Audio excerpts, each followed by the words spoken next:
We're going to an event. Matt has decided to twist me arm and he's like, you know what bro, let's just go and do a fun day.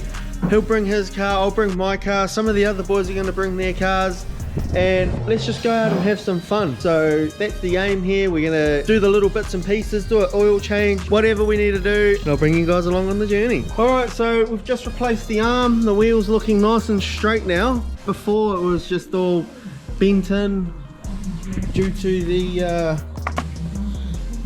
camber arm there.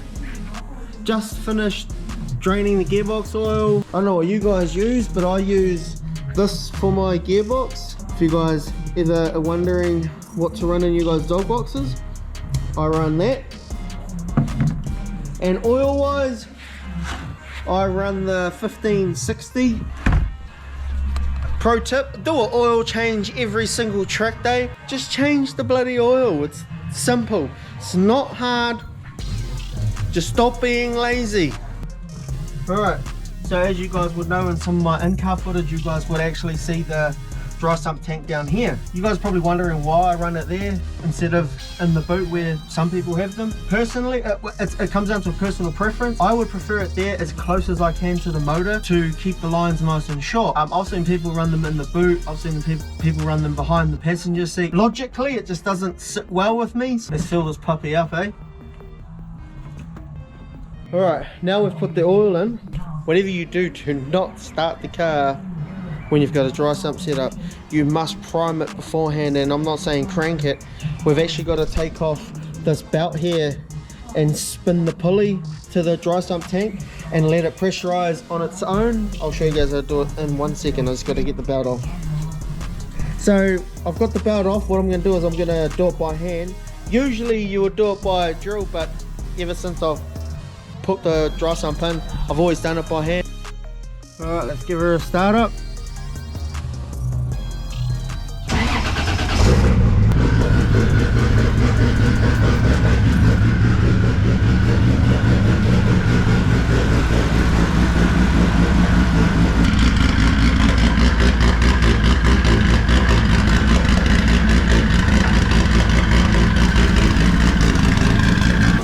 We are down here at Taupo with the lovely weather. You know what Taupo's like, 4 seasons in one day. So I bought my car.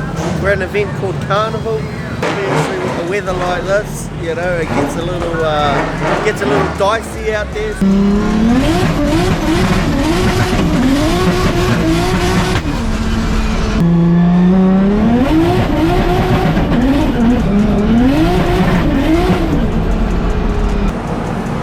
I don't actually know if I'm going to end up using all these tyres. So, if it stays like this, I'm going to end up going home with all of them. Watch out for custody over here. But anyway, white suit up, get the helmet, and get out on track for some drifting.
Take a walk through the pits.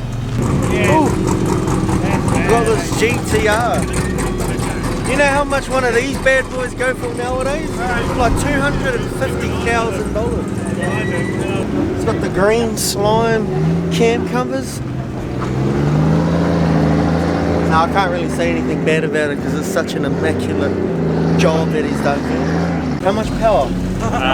565 kilo. Oh, so it's all standard box and everything? Yeah, it's not loving third at the moment, but Yeah. it's expected. But it's only just sort of given up the goose after what, probably a couple of years. So Yeah, right. yeah. Oh, yeah. Hopefully So, get through the weekend and then pull it out. And have a yeah, look at it. so it's street driven. Other than that, it's all pretty original. The rest of it. Yeah, and it is, like, to be fair, running an RB30 rather than a 26. So, Oh, right, yeah, so yeah. a few purists get a little bit upset about that. Yeah. So how do you not, like, given the power, like obviously, I've heard like you have like crank issues where they snap cranks and stuff. Yeah, so it's usually to do with sort of rev limits and also how hard you are on the gear. So you hear a lot of drift guys snapping cranks because you're dumping clutch. Yeah, yeah. And that, obviously the pressure's all on the crank when you're dumping the clutch. Because it's a street car, it doesn't get, like I've never launched it, it doesn't get that right. aggression and high RPMs and instant pressure on the crank. So look, a couple of guys in Auckland with road GTRs have sort of snapped them, but they also get launched and everything. So just look after it, be gentle, and hopefully it'll do its bit. Yeah, thank you. No worries. What was your name? Zach, Zach. Nice to meet you. appreciate your time and hopefully someone buys your car. Yeah, hopefully it's open. So are you going to take the cash and run, or are you going to build something Nah, else? there'll be something else. Oh yeah, there always is. It's a Always is. never-ending money pit. This RX-8 over there. Look at this job. This is like a Mad Max style kind of build, I'm gonna say. Oh, he's ready for the zombie apocalypse. That's what he's ready for. I think he's cut the roof down a little. Looks like.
Alrighty guys, it is the end of the event. Car's still going. That's the biggest bonus you could ask for after an event. I'm happy, I'm ready to go home on a high. We just finished roll racing, not something I usually would do. I ended up chucking on some semis on the back and it still spun. I think I ran like 12 psi in the rear and she was just still spinning up all throughout the gears, so I don't know what to do next. Do I go to a bigger tyre? So to be fair, I don't care about roll racing, but it was fun to actually go out there and beat cars. I think I made it to the semi-finals. That Evo that I lost to, actually, I think he won the event, so shout out to him. But the bonus, my high of the event would have to be that I beat Fingerdan in his RTR 900 horsepower monster. It was only roll race, it was only racing, but hey, you know, we're going to leave it at that.